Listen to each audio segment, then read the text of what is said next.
Welcome to a new edition of our Partner Series webinars, where we highlight the partners we have in our ecosystem. These are partners in the area of video production, story writing, maybe implementation. And today we're here together with David, Jong, and Marjet Kerkstra from the VR Bieb. And we're going to talk and discuss about VR training for healthcare professionals. Great to have you on the show, both. Thank you. Thank you. Can you maybe start with, please, introducing yourself, maybe just one after another, and a little bit about the VR Bieb itself? Super curious. Ladies first. Ladies first, of course. Marjet Kerkstra, and I'm the one who writes and develops and produces the scenarios. So that's what I do. Perfect. Yeah, so I'm David Jong, one of the founders of the VR Bieb. I have a background in social work, been working in youth care, healthcare for elderly, and for people with a mental disability. I've been working with VR since 2013 in the gaming entertainment industry.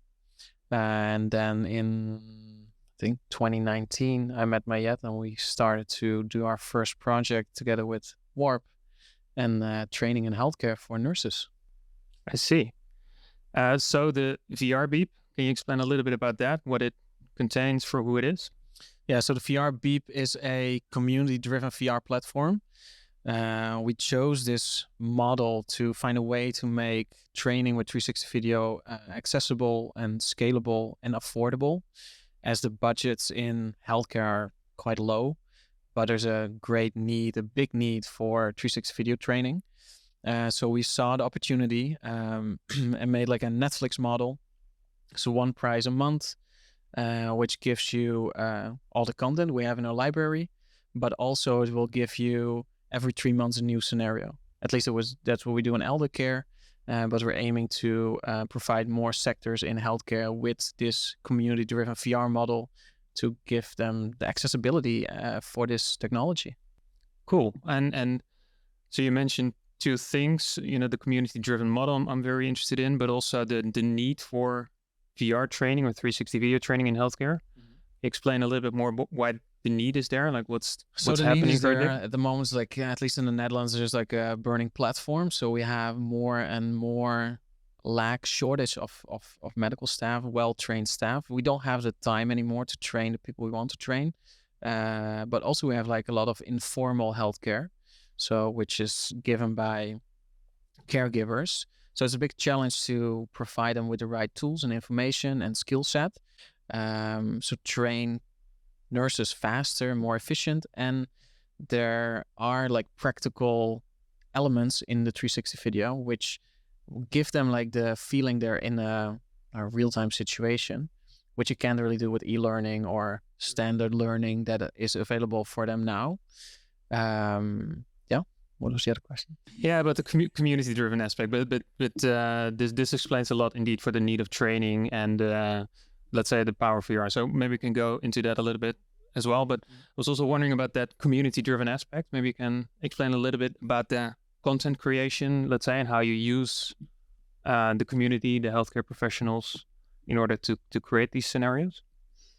Yeah, we use the community to get the information about what we should produce. So it's not that we decide what should we make, but it's completely given by the community.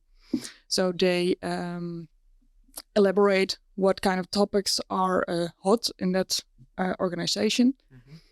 and they will vote about, well, one of those scenarios has to be made.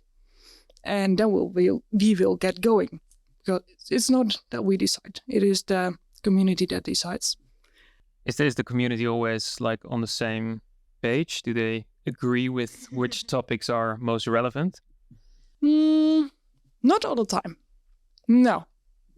But we are still at a phase wherein the most urgent topics are the same for all the organizations. So differences are there, but still the main topics, we still have a lot of ground to cover. So yeah. All right, so still enough to do, let's say, in terms of indeed covering all these topics which are relevant for these healthcare professionals. Yeah. All right.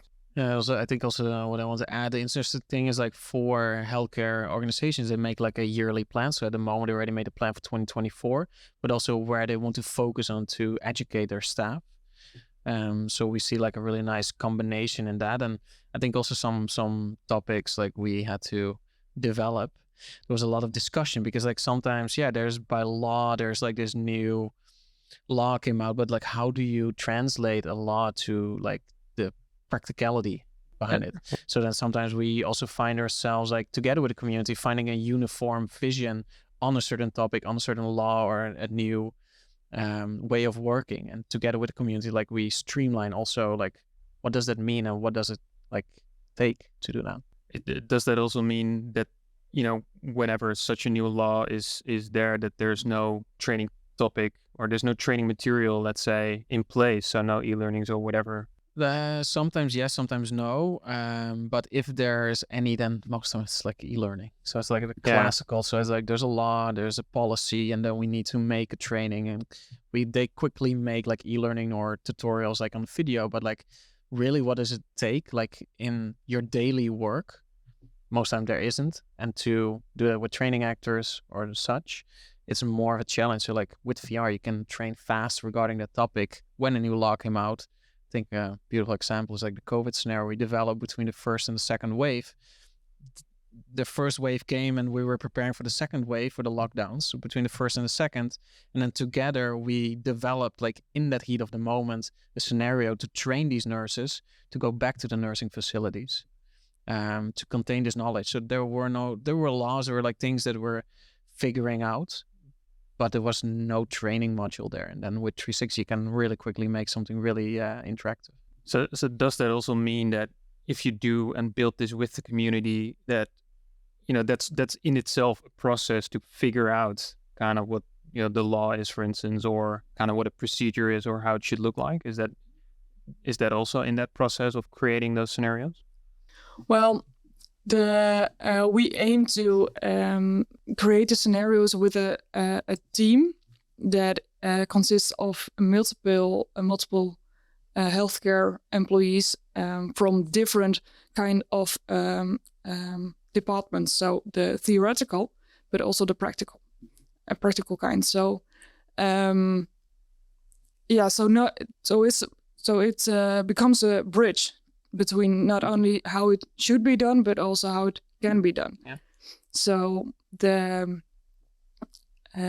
team in itself, will kind of decide how it should be done in a way that's also possible for the practical work. So, punt. Right. Katpunt. Perfect. I also just heard you say that in a lot of kind of these training programs, they use e-learning, or they have been using e-learning, or that's probably the easiest, let's say, approach towards training. How do you see, let's say, in terms of feedback from the community, but also the clients, the actual end user, when they are looking at VR? Like, do they prefer VR? What does it give them? Additionally towards these other forms of training?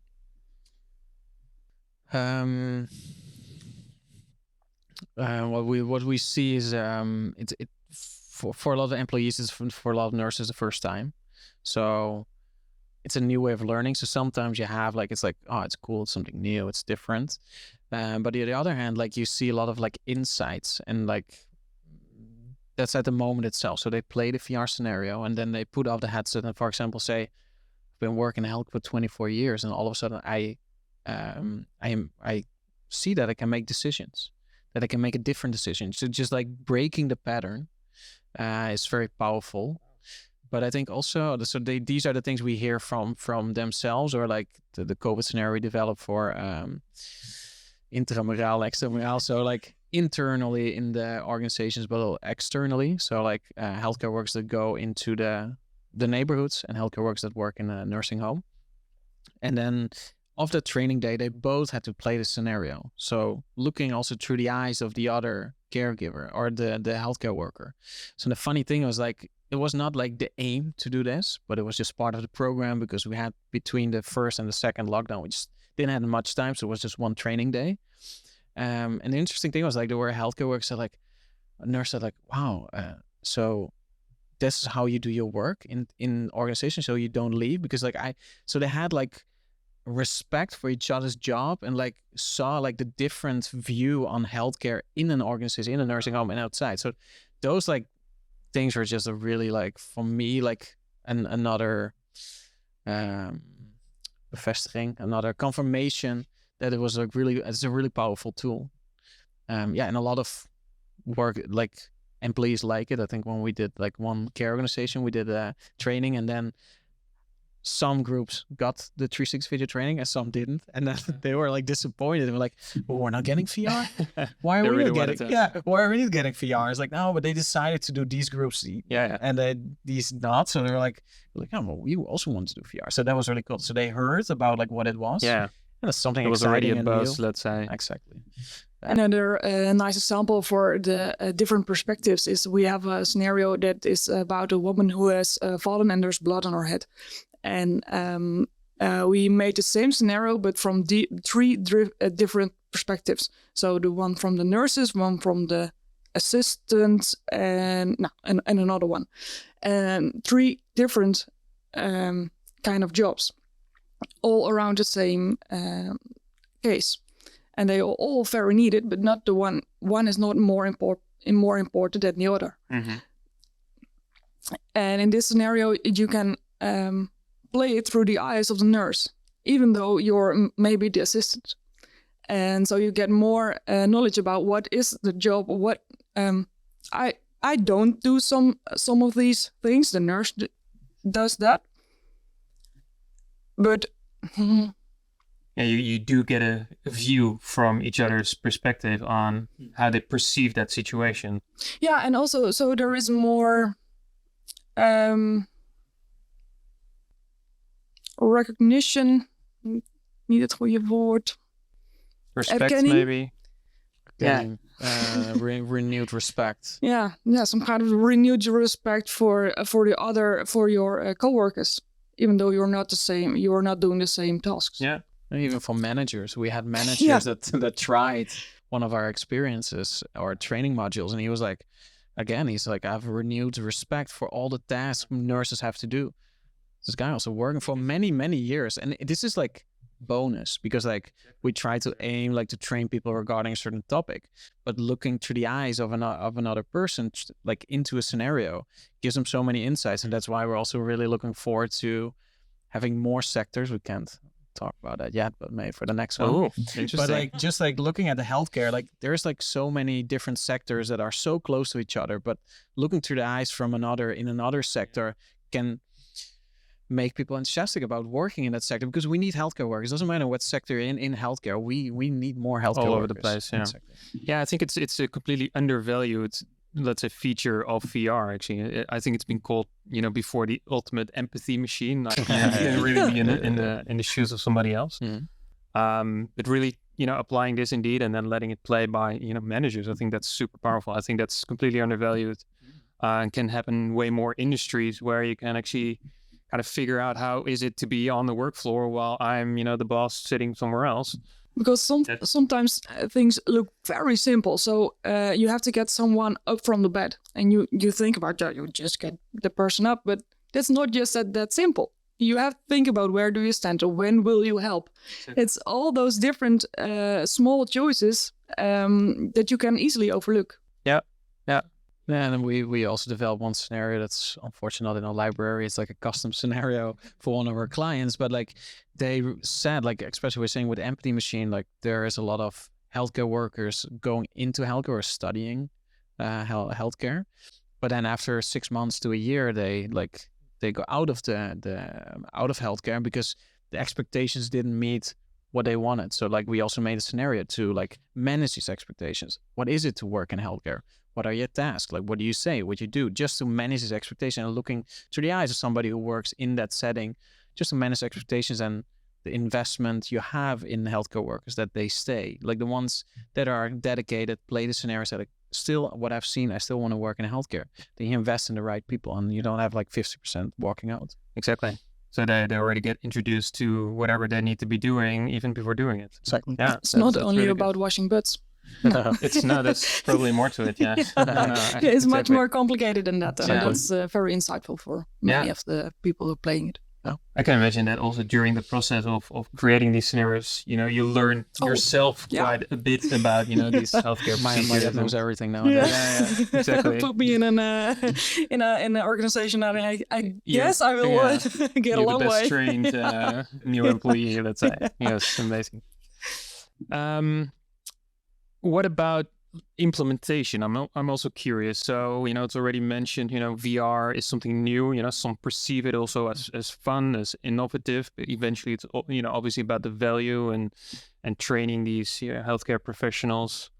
On all kinds of tasks. But I could also see VR. Because it's new. Not everybody knows how it works. Like how does that implementation go? Do you support organization with this, and is there anything you can share there? We have to. There's no other way. Like some of the founders are coming from healthcare, and a lot of our staff. So it's like the challenge regarding technology in healthcare is the implementation part.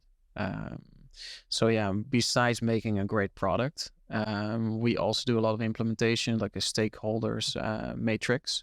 But also implementation, like who do you involve in the implementation? Because like a lot of times, great example, I was at a potential client, and they said like, so we want to start with VR, but so our IT department said we can have a 5G router with a SIM card in this classroom. And then we don't want to connect to the internet, like of the company itself. And we want, so like I said to him, like how it feels to me is like your project is being put out of the organization on the outside. Like, let's not do too much damage. So that's why it's so important to have the conversation with the IT department, with the R&D department from some schools, but also nursing homes, to have the conversation, because there's a lot of like misunderstanding regarding the tech. Like, do you choose for Chinese hardware? Do you choose for American hardware? What does it mean? But also like the implementation part, like who do you connect to this project? How do you make that other people are supporting your project? So yeah, there's a lot to do with, like, it's not only the tech, because like the tech we use is treated off like it's pretty dummy proof. Like we can send headsets like with kiosk mode out, with gaze mode, and people can start using it from the box. Yeah. But then it's like, okay, but who does the charging? Who's gonna manage the devices? Who's gonna make sure that we're gonna connect it to our our learning, like our learning paths. Yeah, how do we connect to our learning path? And like, which some organizations are like, oh, that's very complicated. I said, no, we just connect it to this one. So it's like everybody does it in their own way, and it like, it has to do a lot with the right people at the right place, and taking everybody in the stakeholders matrix with you to the next step, and combination with our community. Like, if implementation is a challenge, like every community event, we have like one of the community members being on stage and sharing like how to do the manage of the devices, or how to connect to the learning path. So like, just to share knowledge from each other, like they're in the field, they're doing it. Like, we're still on the outside, even though we have a lot of experience from working in healthcare organizations. Now we're on the outside and have to do it themselves, but it is challenging because it's a new way of learning. And sometimes they even say like our learning department is not built for serious gaming, escape rooms, VR, AR. Like, it's like they're focused on e-learning. Yeah, exactly. So there's also a lot of education, on all these stakeholders on what it is actually you build and deliver to them. Yeah. And so you can also prevent this VR is being used as a gimmick. Oh, we want to do something fun. We want to do something innovative. Yay, VR. And then everybody, and then it's great for a month or 3. And then, we don't use it, and IT is not involved. And all that different kinds of very useful. You need a lot of different departments to implement the VR Bieb. And Everybody needs to be on board, let's say, from the beginning, actually, in order to make it a success on the long term as well. Yeah. Well, not only the VR Bieb, but also every innovative product. So everybody needs to be involved for it to be a great success, and not only a gimmick. No, and it's more than like as you said, it's way more than that. So it's like it is a digital transformation, and we're doing change management. Yeah. Even though we're a tech company that makes 360 videos to train nurses in a more embodied and efficient way, but that's our focus. But now we're also like doing change management in these organizations, having conversations there. So it's so much more than just having a great product. But that's also, I think, being at the forefront of the technology and the change we're making and the impact we're making. Yeah, it's a new way of learning. It's new technology. There's so many new things, and you need to have, you need to guide people in that process. I can totally see that. Is there then also kind of a lot of, how do you say, like prejudice? Like, do people expect something of which is not? Maybe they expect it to be very difficult, and then eventually they're like, oh, it's not that difficult. Or is there a lot to overcome, let's say, on what people think it is and what it actually is? Yeah, so we have to deal with the horrible roller coaster demos that have been given in the past. So that's like still a big challenge for us. So people that had like really bad VR experience when in roller coasters, driving cars and whatever, like it's great. You can do a lot of cool stuff with VR, like it's the future. Yeah. It's amazing. But like for a lot of people, they got like really bad experiences. So like that's something we have to tackle. Then also on the other hand, what is challenging is that a lot of people like have to like they want everything. So like you have a demo and then somebody says like, can we also have the casting mode? Yeah, you can have the casting mode, but what do you want to do with the casting mode? Yeah. And then sometimes they don't have the answer. So like a lot of people have like a big wish list with like, oh, we want to do this, and can we use that? And like they already see what the product is and they want to do like a million extra things. But when you really ask like, what do you want to do with it? They don't really know what they want to do with it. So it's like, for instance, in a way, like, can we do this? Can we do that? Or I've seen this on TV. I've seen this on YouTube videos. So like, technically everything's possible. But what do you really want to do to make impact and how to start small? But yeah, like the feedback we get back from a lot of customers is that it is really easy to use. And because our main focus has always been the end user. Yeah. So we never focused on other things. We always focused on the end user. How can we make it accessible and like that the digital literacy is not in the way of using this tech. So we aim to give this technology to everybody in a healthcare facility. It doesn't matter like if you're the CEO, if you're like the cleaner, like doesn't matter. Everybody should use this tech. So we make it really dummy proof. So like in the end, like a lot of people say like it's very easy to use. But 360 of course has its like perks. There's some boundaries we can't hop over, but within what you can do with 360, like I think we've been really creative. Like a client saying like, we want to read something in 360. It's like, do you really want to read in 360? Yeah, but that's what we do in this scenario. And then it's like, we have an intern in the scenario that has the iPad and is reading. So we try to make ways to work around like the limitations of 360. But yeah. Yeah. One of the challenges is that because we work with such hot topics, some members of the team want everything from A to Z. It all has to be in a scenario. Well, that's not possible. You have to limit it to a minute 50, 20 max. So the biggest part of my job is always telling them, okay, well, maybe you can use it for the talk after because that's where the learning happens. Yeah, well, but can we just put it in there and then okay, yeah. I see. Maybe just a little bit about because I want to talk just the last couple of minutes as well is about Warp Studio and the creation of the VR training Studio. You got no idea. Now about Warp Studio, kind of how it works and kind of how you work with it. But it was also interesting. You just mentioned kind of the learning maybe happens afterwards. I just heard you say that. I think that's also interesting. So that I think that drills also down a bit to implementation. So how do eventually end users get to be in VR? Like, where are the headsets? Can they just grab one, or kind of how does that work? And is there then indeed kind of a learning path or a blended approach, maybe, where there's a discussion going on after they did a specific scenario? Kind of how does that work? For the last part, we have developed a train-the-trainer program. So the trainers inside the organization, they know a lot about a topic, but they are not especially qualified to be a trainer, or the other way around. We guide them to how to use the VR. So what is the questions you can ask when the player was whoa, and then you can immediately start the right questions, because when you will ask how was it? No, oh well, I got it, and that's not the conversation you want to have. You want to have it about you want to talk about how many stars did you have, if that's a part of the scenario, or what question did you find most difficult? Exactly, like specific moments in the scenario which are interesting to discuss. Yeah, so don't you wouldn't lose the immediate transfer of the learning moment. Exactly. So, and how do you know about those discussions between end users? Are they then completely excited and are they like, oh, now I finally understand? Or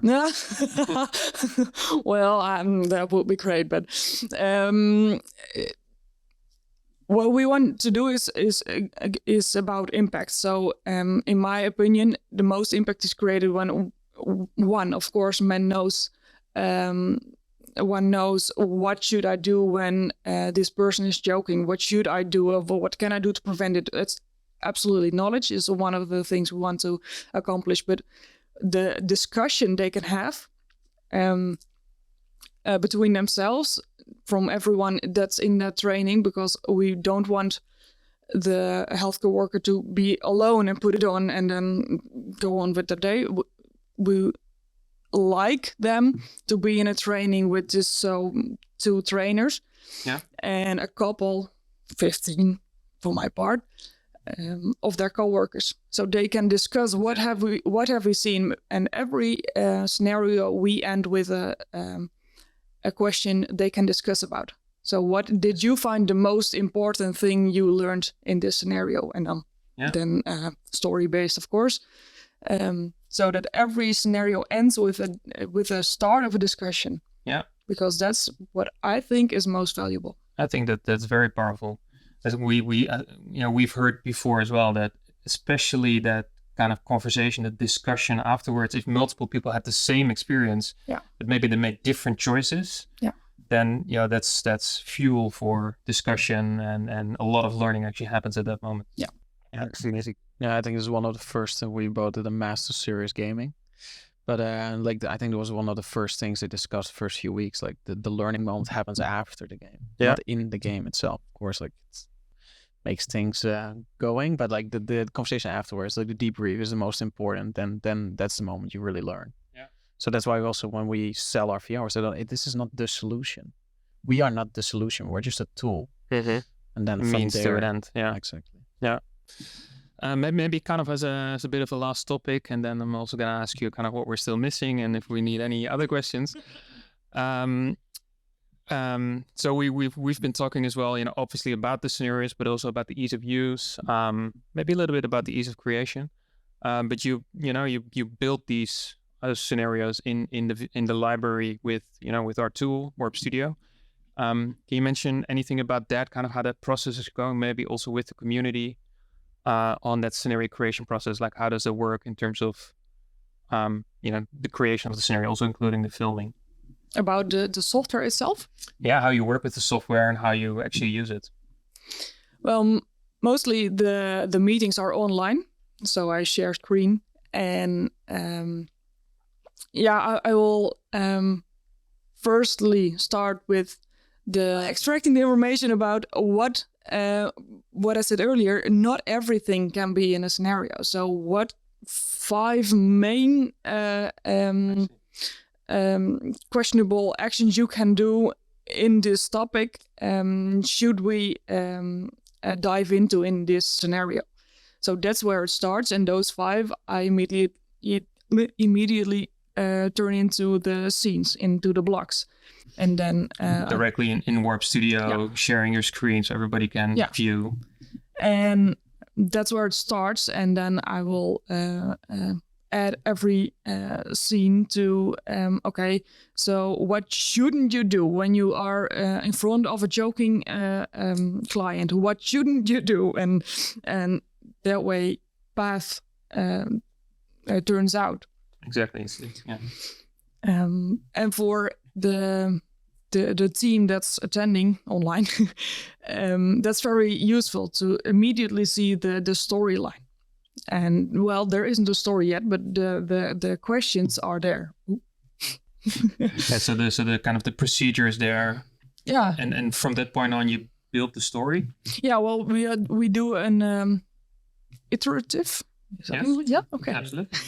It's an iterative process. So the team, it's mostly 5 sessions we have. So the first one is to extract the information and to set out the red line.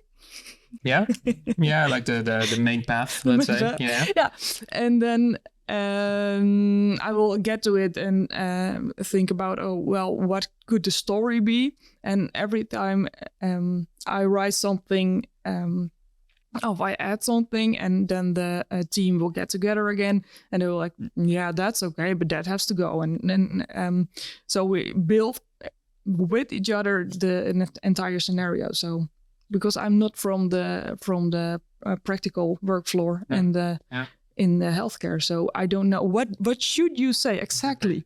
So do you say, well, miss, let's go? I can imagine that's not what you say, but what kind of words you use? That's very necessary to know and to write correctly, so the actors can act it correctly, so you get as real life-like scenarios as we can get. That's, like, how does somebody suffocate from COVID? Exactly. Was one of our biggest ones. The right cough. The to right get the cough. right cough, that's very different. Okay. So we had someone someone from the team is always present at the shooting day. So exactly the right movements to get someone up, to hear the right cough. It's to get it as realistic as possible. Yeah. Because then when the employee will see it, they will translate it directly to their own work environment. Yeah. And they don't have to, from very abstract transformation in their own head for, I saw it there, and then maybe it's useful. It's directly their situation. It's really how they do it. It feels real. It could happen, so they now know how to do it. Yeah, because the healthcare workers are very practical, focused, and minded. So that's why VR also suits them really well. But yeah, like that's actually what Marjet said. Like, having an employee on the set the day we're shooting is very important to make it as realistic as possible. Because in healthcare, if you start a scenario and it's off because it's not realistic, then they're zoned out. Yeah, they will be like, hey, this is not my situation, and it's different, so it's not for me. And this is not realistic. Exactly. This is not how we work. So you need the experts both in writing, but also included in the process of filming. Very important. Yeah. So just after the writing, so you have those discussions indeed on the right cuff, let's say, and so you write all these things down, and what's in between, let's say, then you've got the story in between the writing and the filming. So then you kind of plan that filming day. Is there any specifics there which are important to take into account? The location, dus where will we film? Because we cannot shoot it here, because everyone will see that's not where's the patient? For starters, but also the balustrade, the thing they are hanging on to. Yeah, the balcony. That is in every organization. You have the Yeah, if you walk up the stairs, you mean? Just in the hallway for elderly people to hold on to. Okay. So like the support rail. Yeah, kind of. Yeah. Yeah, we And- could call it that probably. So the support reel is missing when you don't film it in the right environment. Location, Yeah. yeah. So we also have produced our first scenario for the disabled clients. So you need a room that looks like someone with, in this case, Down syndrome lives there. Yeah. Because that's not your everyday room. So there was a giant poster of Frans Bauer was there. Oh, amazing. Yeah, well, not many people have true. in their own True. home. So in the location, it is very important to have that realistic vibe again. Exactly. So it really feels real. It happens at that location. Yeah. So is it difficult to find these locations, or is the community very willing to help? That depends. Okay. It gets better, but it's quite something. You get there with a director, maybe mostly me, so that's one down. Camera, one of the team itself, of course. Actors. Yeah. That's It's quite a complete team. crew coming in. Not very big, but there is a crew, so it will disrupt the living space of those people that are living there. It's their home. We're shooting in their homes. Yeah. And also, like, you have a lot of privacy concerns, of course, and the pressure is really high on people in healthcare. So healthcare organizers already have a challenging time, and then us coming there, but we need a real life setting to make these scenarios, and we are at their homes. So sometimes we bring cake or cookies because we're guests. Yeah, of course. I can see that helps. To our guests. There was one time where a woman with dementia was all the time getting our cameraman because you are my son, and then really? you had to go, and then and he came back again, and then 3, 2, 1, action, and then and he sat down again, and then God, and there was a woman again, and she grabbed him again. So you beleefd heel wat. Yeah, I can imagine there's a lot of stories you can share amongst each other after these filming days. All right, I think we could almost wrap up. I'm just curious, is there anything I didn't ask what you still want to share about the VR Bieb, about certain topics, about maybe something that is still gonna happen, something that's, let's say, in the pipeline? Well, there was a time where every organization or whatever was making their own thing, and we made that, and that's ours. And we discovered with our library kind of a product. We put our hard work in, and that team puts their hard work in, and everybody pays. So not everybody pays a small amount, and everybody enjoys the hard work some put in. So it's not just ours, and not for it's not exactly hidden away. Everybody can use it, and so that is, my opinion, a great example of using of money and time, and and time is limited. Yes. So Yeah, that's great. Especially like the community aspect, indeed, and the sharing, but also the cost involved, indeed, and that you can share those costs makes it also way more accessible for healthcare and these organizations. Yeah.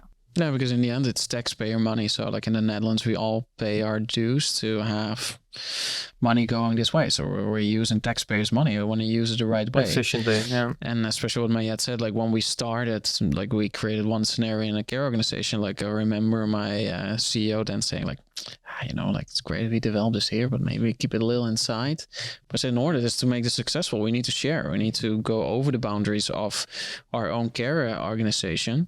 And I think what's also interesting, like what you said, like with sharing a cost in a community, which is taxpayers' money, but sharing these costs, we had small care organizations that said like for the first time, we can participate in this kind of tech.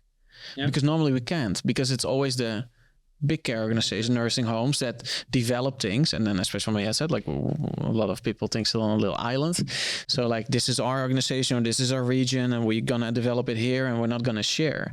And that's also what happened when we started to develop our first scenario. Like, then there was another character say, we also developed this, or we want to develop that. And then we saw more and more organizations doing their own thing.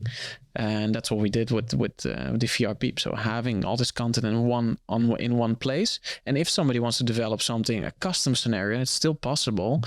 Or you get a discount if you add it to the library, or you keep it to yourself if you really want to. Like, you can do whatever. But we see like more organizations that want to develop their own custom content, which is sometimes really ingenious, great content. We're adding this to the library for other organizations to share and to learn from this, and especially like the small ones. It's really cool that they said now finally we can participate. Yeah. So before they couldn't, because there was no budget in small nursing homes for this kind of tech. Nice. Yeah, I think it's great that indeed with this tech, and I think, you know, it's kind of a joint philosophy, maybe even in order to put VR, let's say, into the hands of many, because, you know, it's maybe just a tech, but it is a very powerful tech in order to educate and train people on, you know, whatever topics, and make it indeed the ultimate empathy machine, what we said before. All right. Just to wrap it up, thanks so much, Marjet. Thanks, David. Great and pleasure talking to you. I love the work that you guys are doing. I also love the fact that we're helping, supporting it. Couldn't done it in the without you background. guys. I think it's great, great effort.